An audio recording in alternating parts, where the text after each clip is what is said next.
Well, hello and welcome to the Informed Traveler Podcast, a weekly travel podcast where our goal is to help you become a more informed traveler. I'm your host, Randy Sharman. 'Tis the season for holiday air travel, so in a few seconds, travel expert Onanta Forbes will pop by to offer some holiday air travel reminders. Then we'll head to the west coast of BC and talk with the general manager of Squamish Canyon.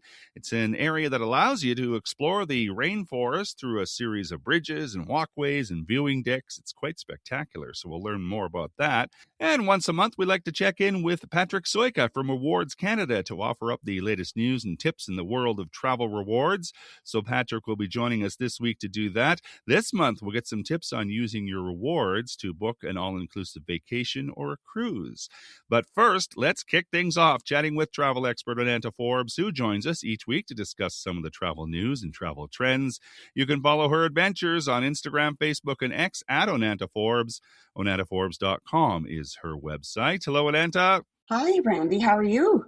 I'm well, thank you. 'Tis the season for holiday travel. And with that in mind, I thought it'd be a good idea just to throw some reminders out there. I'm sure lots of people already know about, getting through airport security, but it's always a good thing to remind people that maybe this is the only time of year that they travel or something, right? Oh, right. And it's a busy time of year. And it actually is considered busy starting on December 15th. So still 10 days away from Christmas. And I think the number one, reminder I could tell guests would be to check their flight status.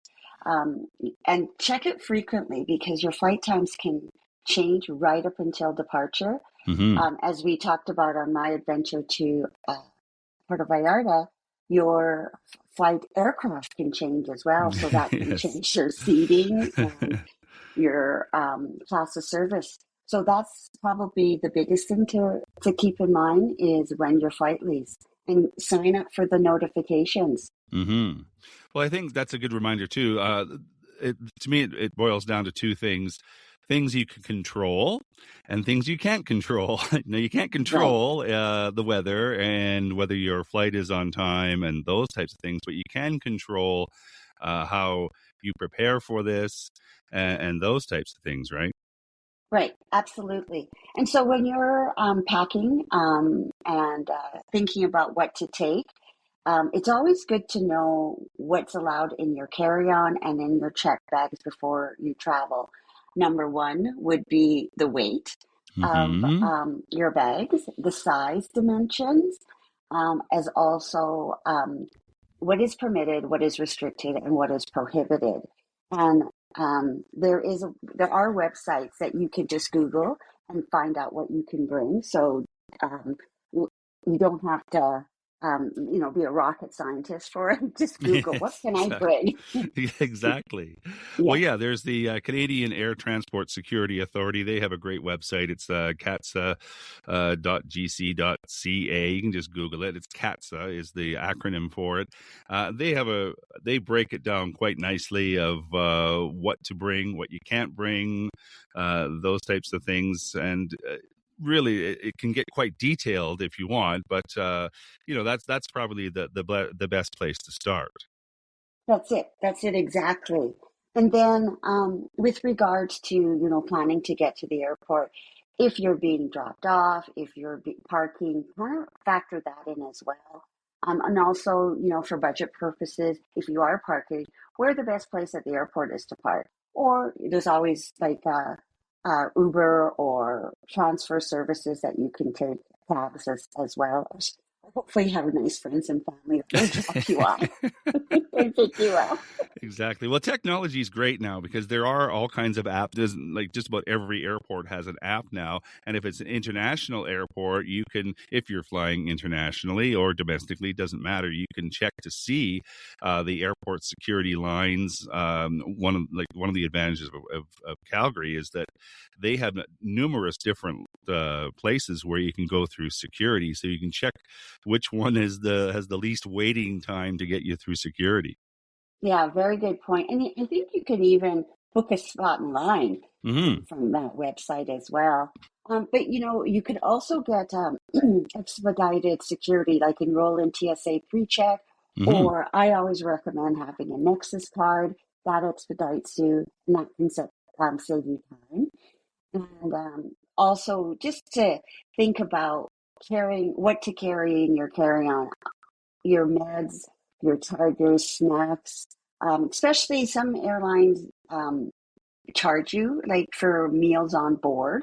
So you might want to, especially and kids too. Like if you have kids, they Mm-hmm. might be a little bit not fussy, but want their particular brand of treats, right? Mm-hmm. As do adults. I shouldn't say anything. I like my cheesies. Well, exactly. And then when in some airports now, again back to YYC in Calgary, they have the new CT X-ray scanners, which allows people to not necessarily take everything out of their bag anymore. Like you don't have to remove your laptop. You don't have to, remove those types of things because the X-ray scanners scan everything in your bag, which speeds things up. It does. It does absolutely. Um, but I think also all those tips, all those options. I think the best thing too is to arrive early. Give yourself the gift of time for domestic, 2 hours for international, 3 hours, maybe even four, depending on traffic and so on. And early in the morning, especially if you're going into the States, there are lots of airlines that depart for the States all around the Mm-hmm. same time. Mm-hmm. So And keep that in mind. exactly. And traffic is an issue, even when you're coming home from the destination that you may not even be aware of. So give yourself time for that. The reason why I chuckled was I made a note here. Make sure you mention arrive early. This goes back to things that you can control. This you can control, and it just saves so much stress. Get there early. If you get happen to be lucky and get through security quicker than you think, then you can have breakfast, lunch, have a coffee, whatever you want, and just relax. So that's one of the things you can control. And then you mentioned about the packing. Uh, I learned this the hard way coming back from a destination that you don't realize how much stuff you're going to bring back, and your luggage is suddenly overweight. So maybe you might want to give yourself some extra space, especially if you're going someplace for the holidays and you might be bringing gifts back. Absolutely. I think that's a really good point. Or you might have to end up paying for oversized luggage weight or a second bag, which I've done in the past. I'm just going to back up a little bit. Just a reminder that going through US customs, you only are allowed, I think, 2 hours prior to your departure. So, yes, you can get early and get through, but you might not be able to get through customs right away, Mm-hmm. This depending is on your true. departure time. This is true, and certain airports do have customs, U.S. customs at the airport. Some don't, so that depends on the airport you're going to. But yeah, there's a difference between security and customs. So yeah, if you're flying domestically, obviously you don't have to go through customs. It's security you only have to worry about, and if you're flying international, yeah, you do have to go through the customs lines. And this is the time of the year that you may want to bring some gifts for the people that you're going to go visit. If you have them in your carry-on, leave them on rack. And then keep in mind that liquids and gel are still a maximum of 100 milliliters each. All must fit in one liter clear resealable bag, and larger containers going to your check. But again, keep your meds with you because you never know if there's a delay. Exactly. Anything you absolutely need, you might want to keep with you, and just in case there is a delay, because that never happens. There's never any delays. Especially at busy times of year. Well, exactly. And we're getting into nasty weather all over the place. It doesn't really matter where you go now. There's a chance of getting caught in some weather. So, anything else? Any last other tips? You know what? I think the most important one, and not always easy to do, stay calm. Be patient with staff and other travelers. Kindness does go a long way. It does go a long way, and that just goes back to my point. If you get there early enough, then you won't be stressed out enough, and so that stress level just lowers, and then you can be nice to everyone. Onanta Forbes is a travel expert. You can follow her on Facebook, Instagram, and X at Onanta Forbes. OnantaForbes.com is her website. Merry Christmas, Onanta. Happy holidays, everybody.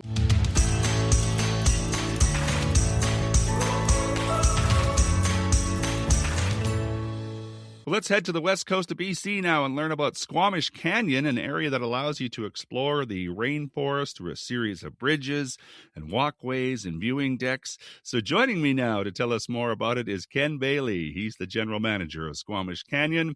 Their website is squamishcanyon.com. Hi, Ken. Randy, how are you? I'm very well, thank you. Looking forward to hearing all about Squamish Canyon. I have to admit, I know nothing about the area, but I was looking on your website. It looks like an amazing place.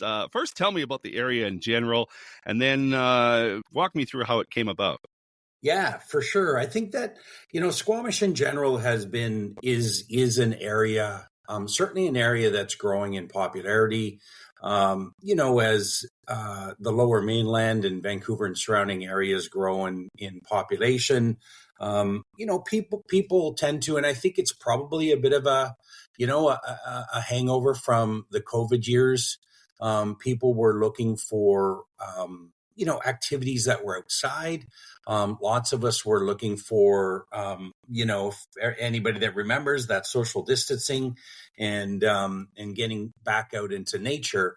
Well, I mean, Squamish is nature's masterpiece as far as the amount of things that can be done in a natural environment. So Squamish itself has seen, considerable growth over the last 10 years and accelerated within the last 5 years with people coming up. And, people from the Lower Mainland do, whether you're rock climbing or hiking or skiing or, just coming up into the natural mountain lakes where, we're seeing a lot of growth. So a few years back, a number of years back, Robin Sherry, who's the visionary behind Squamish Canyon, saw a need to build, to create and build some sustainable tourism infrastructure.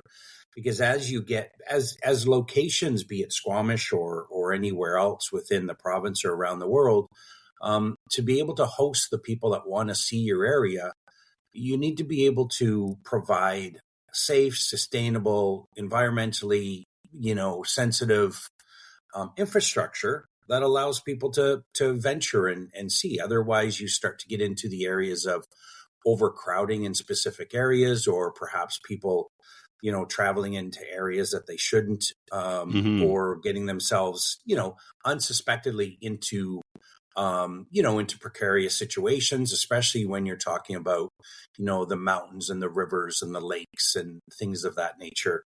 And so he saw a need to, create another piece of infrastructure that would welcome tourists and visitors and the local community and give people just a different experience, a different way to experience the area. Well, yeah, I would agree. It sort of opens up a whole new type of visitor, people that want to get out. I would put myself in that category. I like being in the outdoors, but I'm not a diehard hiker. And this is the type of thing that I would enjoy. And I think a lot of people would enjoy more if there was more of it. Yeah, I think that what we serve in creating what we've done at Squamish Canyon is that middle ground. What we call the white sneaker wanderers, right? The people that will come up and they don't want to necessarily pack a big backpack and go, lugging a big backpack up, 3,000, 4,000 feet of vertical. They just want to get out of an urban environment. They just want to get out and, really smell the rain and smell the trees and hear the leaves crunch under their feet and just sort of immerse themselves into a natural environment. And that's the kind of experience that we've created here. I am looking on your website, squamishcanyon.com. So there's images of, there's walkways and stairs and those type and spots where you can look out. How would you describe it, though? If you were at a cocktail party and someone said, I've never been, describe it for me. Yeah, it's to a certain extent, it's a little bit like a nature boardwalk on steroids. It's 1.5 kilometers of boardwalk carved thoughtfully and sustainably through the forest. Lots of people will come and they're amazed at the fact that, the walkway itself is not a straight line from point A to point B. It is done strategically weaving itself through the forest to have a minimum impact on the area. It's built around the trees. So in a number of areas, you'll see trees, the trees are still growing up through the boardwalk itself. Mm-hmm. And it allows you to get closer to the power of Mother Nature safely. You're cantilevered out over Mamquam River and right over top of Mamquam Falls. And it just allows you to get closer to these elements than you would otherwise. And it allows you to get closer to these elements, in a safe manner. That's Mm-hmm. at the end of the day, it creates an immersive experience in a safe environment. Let's talk about the location, where Squamish Canyon is, and just getting there, just the logistics and how long a normal tour would take or a walk would take. Yeah, we're just south of Squamish. So if anybody that knows Squamish, as you're driving in, you drive past the Sea to Sky Gondola on your right hand side, and before you get into sort of Squamish proper, if you will, Mamquam Forest Service Road is on your right hand side, and so you travel up Forest Service Road for about 4.9 kilometers, just the drive in starts to give you a sense of the rainforest that you're in, and you drive over some raging rivers, other smaller raging rivers, and you see the old growth trees and what a coastal rainforest looks like. So you really start to feel that experience driving down the Forest Service Road. We're about 4.9 kilometers up Mamquam Forest Service Road. You turn onto Powerhouse Springs Road, and immediately you'll start to see our parking lot. It's all a safe, maintained road. People ask us often if the road is safe, and it absolutely is. Lots of people use the road on a daily basis. So it's this juxtaposition where you feel like you're in the middle of nowhere, but you're pretty close to humanity and society in general. So it's not like you're in the middle of nowhere, but it certainly gives you that immersive feeling. Uh-huh. Do you limit the number of visitors? There's a lot of places now that have time tickets and those types of things. How does that work? No, we don't have time ticketing. We don't limit the number of visitors. The nature of something like this is there's always a flow through. So Mm-hmm. you don't, we have a front entrance, of course, that's gated, but the experience itself isn't the kind of experience that you would feel crowded anywhere. Mm-hmm. Like I said, it's 1,500 meters of boardwalk spread throughout about 16 acres.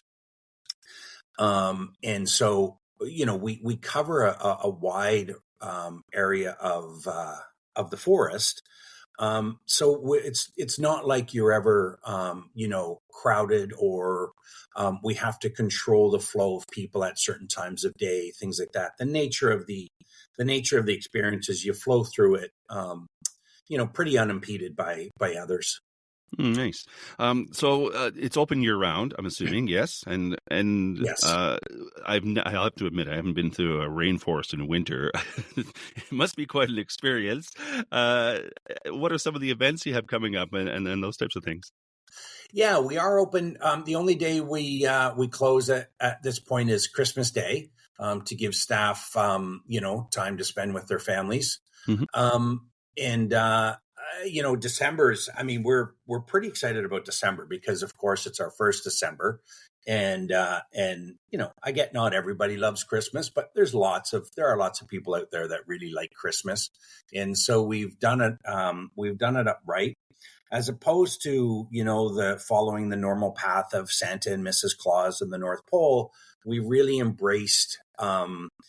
What would the woodland creatures? How do our woodland creatures celebrate Christmas? So, we've created an environment that celebrates, the natural residents of the rainforest, the squirrels and the bears and the bats, and animals of that nature.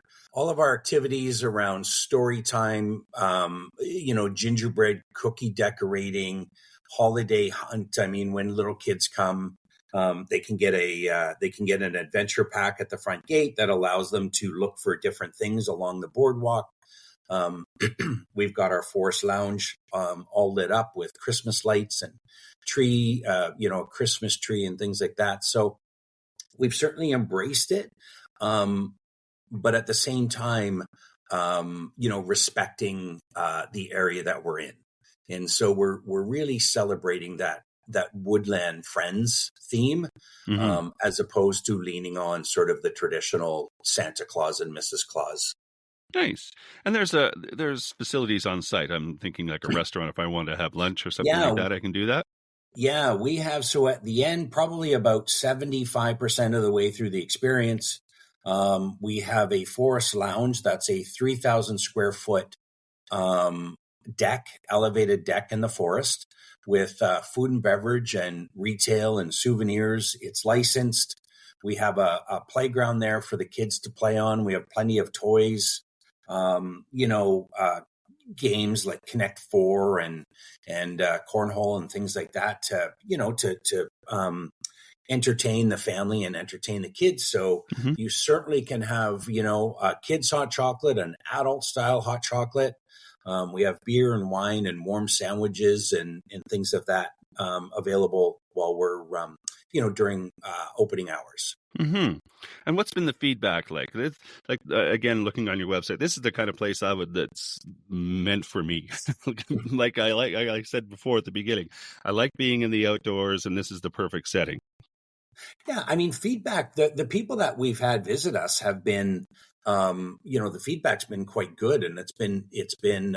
I think, generally the feedback or the first comment that we get from people that visit is it's way more than they expected, which is always great. It's always a little bit concerning because you have to figure out, okay, well, what expectations are we creating? And do we need to do a little bit more so people understand what and who we are? But it's always very gratifying to have people come in and say that it's way more than what they expected. You always want somebody to be, absolutely more impressed with your experience than less impressed with what they thought they were going to get. So that's always something that's, super exciting for us to hear from guests. We opened on August 1st this year. So we're, literally going into our fourth month of being open. And things are evolving. We're adding things to the experience every day. So what I would say is, if somebody came on August 1st or 2nd or 3rd and what they saw, the first week of operating of our operations, of our opening, is much different than what they're going to see if they come next week during Christmas. You could do this as a day trip out of Vancouver, right? If I'm visiting Vancouver and wanted to just scoot up, you could do that, right? Certainly, you can certainly, and we have a growing number of people from the Lower Mainland that we see in Squamish that will come up to Squamish for the day. There's, with other attractions and other experiences in and around the area, you can easily make Squamish a full day and see things that you wouldn't otherwise see in other jurisdictions, other regions, or for that matter, in and around the Lower Mainland.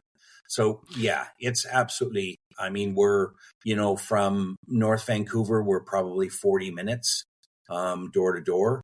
And Nice. Adding other, we've got great restaurants and great shops and funky stores and an amazing main street, coffee shops and microbreweries and lots of other attractions and lots of other activities to do. So yeah, we're certainly a fantastic day trip for people from the Lower Mainland.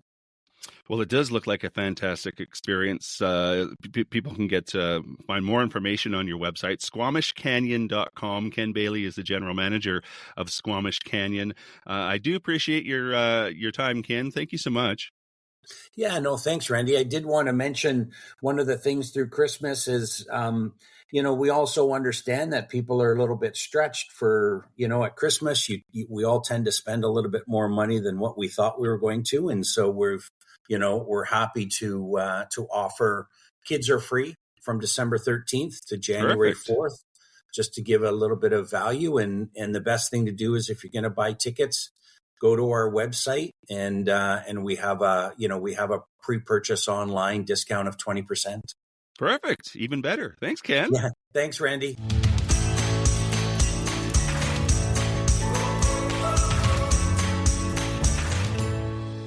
This is the Informed Traveler Podcast. I'm Randy Sharman. Just want to remind you of our website, theinformedtraveler.org. That's where you can find our contact page if you have any questions or comments about the podcast. You can also email me, too, with any questions you might have. My email address is randy@theinformedtraveler.org. And you can check out our social media pages, too, at facebook.com/informedtraveler, Instagram @informedtraveler, or on X @informedtraveler. That's where you'll find a number of videos and reels from our adventures throughout the year and audio clips from our past shows. Plus, you can sign up for our monthly newsletter. It's released at the beginning of every month. Our December issue is available now. Just go to our website, theinformedtraveler.org, click on the newsletter button, and it'll take you right there. Or better yet, you can subscribe to it and have it arrive in your inbox each month. Well, once a month, we like to check in with Patrick Soika from Rewards Canada to offer up the latest news and tips in the world of travel rewards. This month, we're going to get some tips on using your rewards to book an all-inclusive vacation or a cruise. And Patrick's here now to do just that. His website is rewardscanada.ca. Hi, Patrick. Hey, Randy. So let's talk about how I can use my rewards for booking an all-inclusive vacation. And I think we'll even expand that to cruises. Is this something new where I could use my rewards, my points, to book an all-inclusive vacation, or has it been around and people just didn't know? Yeah, so this has actually been around for a decent amount of time. I don't have an exact date as to when you could start using points for all-inclusive vacations, but I think it does come down to, a lot of people don't know that you can earn and redeem points for all-inclusive vacations and cruises, because a lot of the marketing around even credit cards and loyalty programs is about the free flight. It's like, let's get this free flight, that free flight, but there's so much more to the programs, and there's actually decent value in them. Like a lot of these, you and I have talked a lot about proprietary credit card programs, things like American Express membership rewards, things like that, where you can just book any travel you like and then redeem points against the charge. So even that works towards all-inclusive vacations. There's a lot of different options out there, for the all-inclusive vacationer, a cruise, somebody who loves cruises, that you can use points and miles towards those. Well, I think that's the issue, too. There is so many different options out there that people just get confused. I get confused, and that's why you're here, to unconfuse us. But so how does it work? Like, what kind of points, what kind of rewards are we talking about? Is it just about everybody that offers them? Because, I have Aeroplan, so I'm familiar with Aeroplan, and it's tied to my Amex card. So obviously I can use my Aeroplan. But what other rewards? Is it just across the board now? It pretty much is across the board. So something like Aeroplan, they give you a flat rate. It's a little different than just booking flights with Aeroplan. Aeroplan, they have what they call dynamic pricing. So if a flight is cheaper, you pay less points. If it's more expensive, you pay more points. When you book vacation packages with Aeroplan, it's through Air Canada Vacations, and you're getting a flat, what they call a 1 cent per point. So you can redeem 50 points, or sorry, 50. You can redeem 5,000 points for $50 off, or 100,000 points for $1,000 off, and you put that towards your vacation. And you can redeem anywhere from 5,000 to 500,000 points on a vacation. So you can save up to $5,000. So you're basically getting cash off your vacation package, redeeming Aeroplan points through Air Canada Vacations. And you said that you were going to say we'll touch upon cruises. They actually just added the redemption option to redeem for cruises through Air Canada Vacations. So you can use your Aeroplan points with the same redemption rates, $5,000 for $50 and up from there, towards flight and cruise, or even cruise only, which is kind of cool. That if you're, I don't know, you have a totally different vacation plan and you're not going to use Aeroplan points for flights, you can just use your Aeroplan points towards a cruise. And that's kind of all across the board for a lot of the programs as well. I mean, Scene Plus, you can book any travel you want if you have one of their credit cards, and then, you the charge when it shows up, you just redeem points against it. Air Miles has vacation packages. WestJet, of course, you can use your WestJet points towards WestJet vacation packages. So yeah, there are so many different options out there. Well, I'm chuckling because my next question was going to be, where am I going to get the better value if I'm going to book? Let's use a cruise, for example, because for us people here that are landlocked, we got to fly to get to a cruise. Exactly. Am I getting better value to use my points on flights and then pay for the cruise?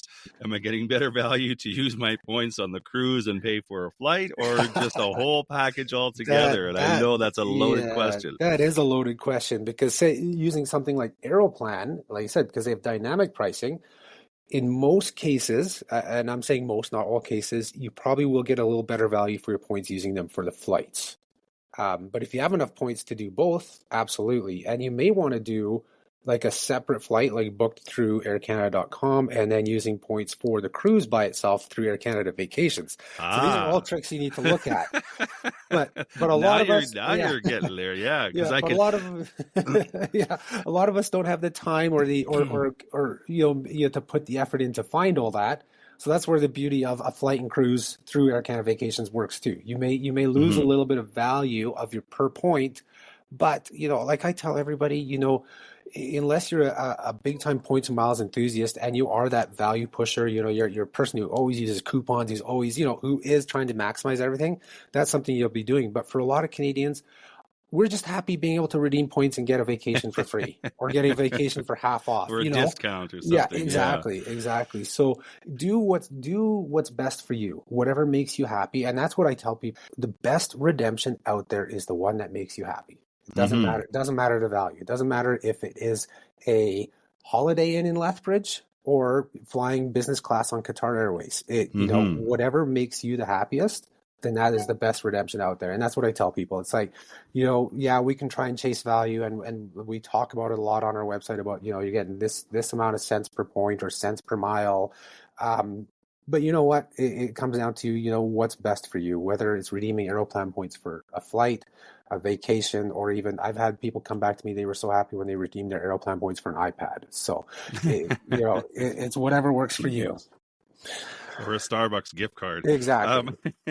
Well, the point I was getting at is to expand on what you were saying using Aeroplan. I'm going to keep using that example because it's the one I know. So it's tied to my American Express card. So in theory, I could book if I had enough points to book flights for a cruise or pay for flights for a cruise. I'm getting points from my Amex Aeroplan. I'm also getting points from the flights themselves that I could use for a cruise if I book it later.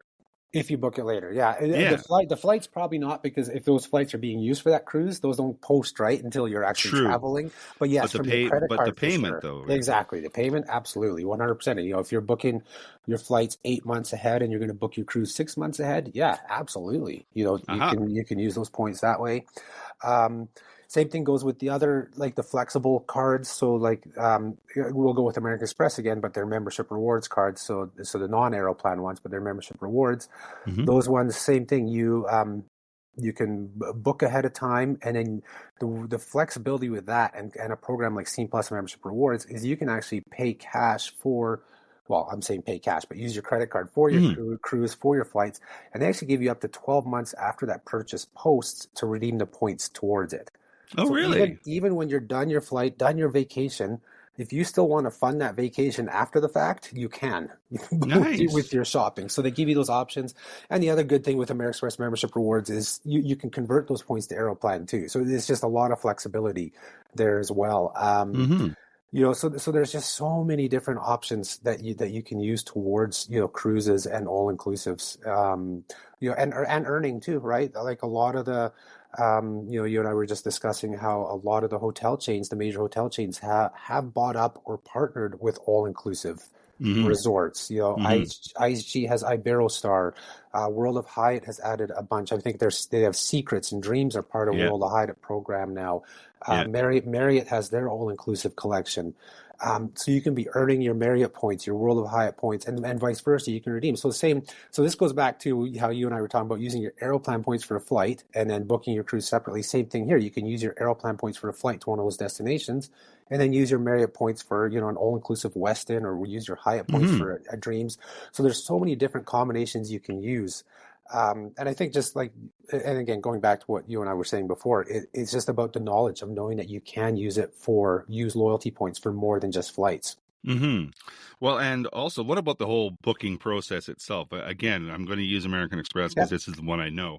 I can go on American Express and they have their own travel booking site. So is that a way to do it easier, or can I phone my local travel agent, because we like to promote travel agents on the show? Absolutely. And can they handle it as well? They can handle it as well. I mean, your credit card's going to earn the points whichever way, right?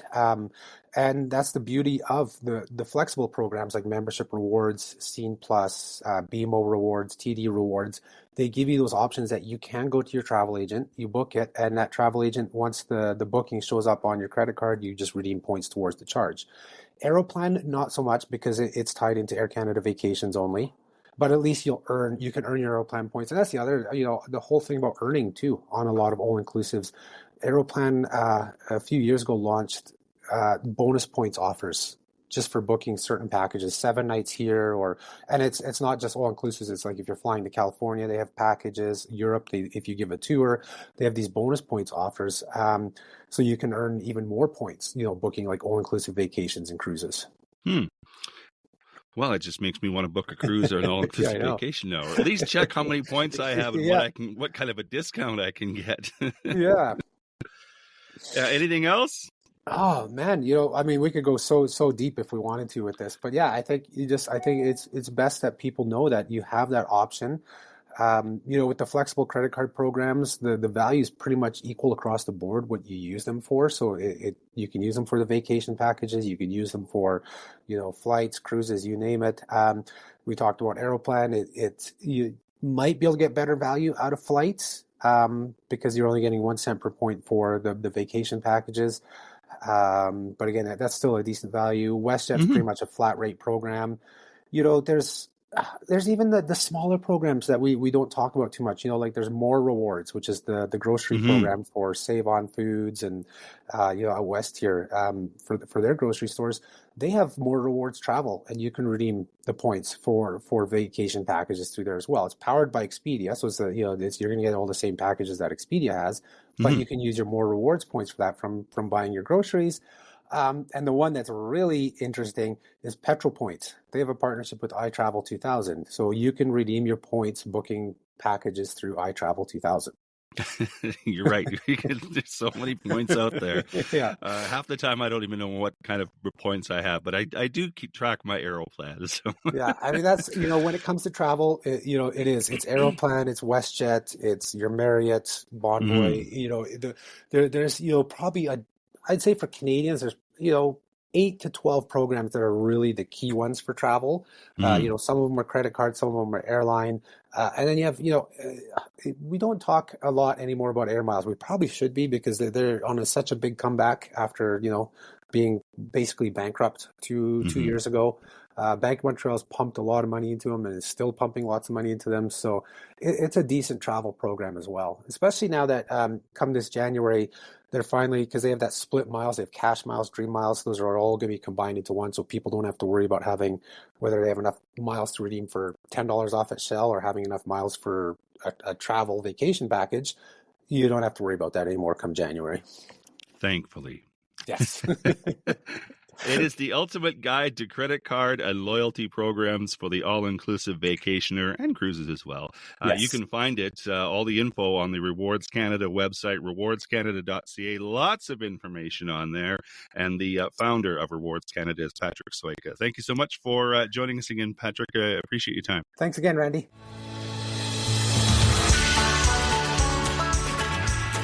And that is our show for this week. If you have comments or questions, we'd love to hear from you. If you have a show idea, send that along as well. My email is randy@theinformedtraveler.org.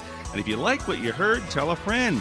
You can check out our website too at theinformedtraveler.org. In the meantime, thanks for listening, travel safe, and be an informed traveler.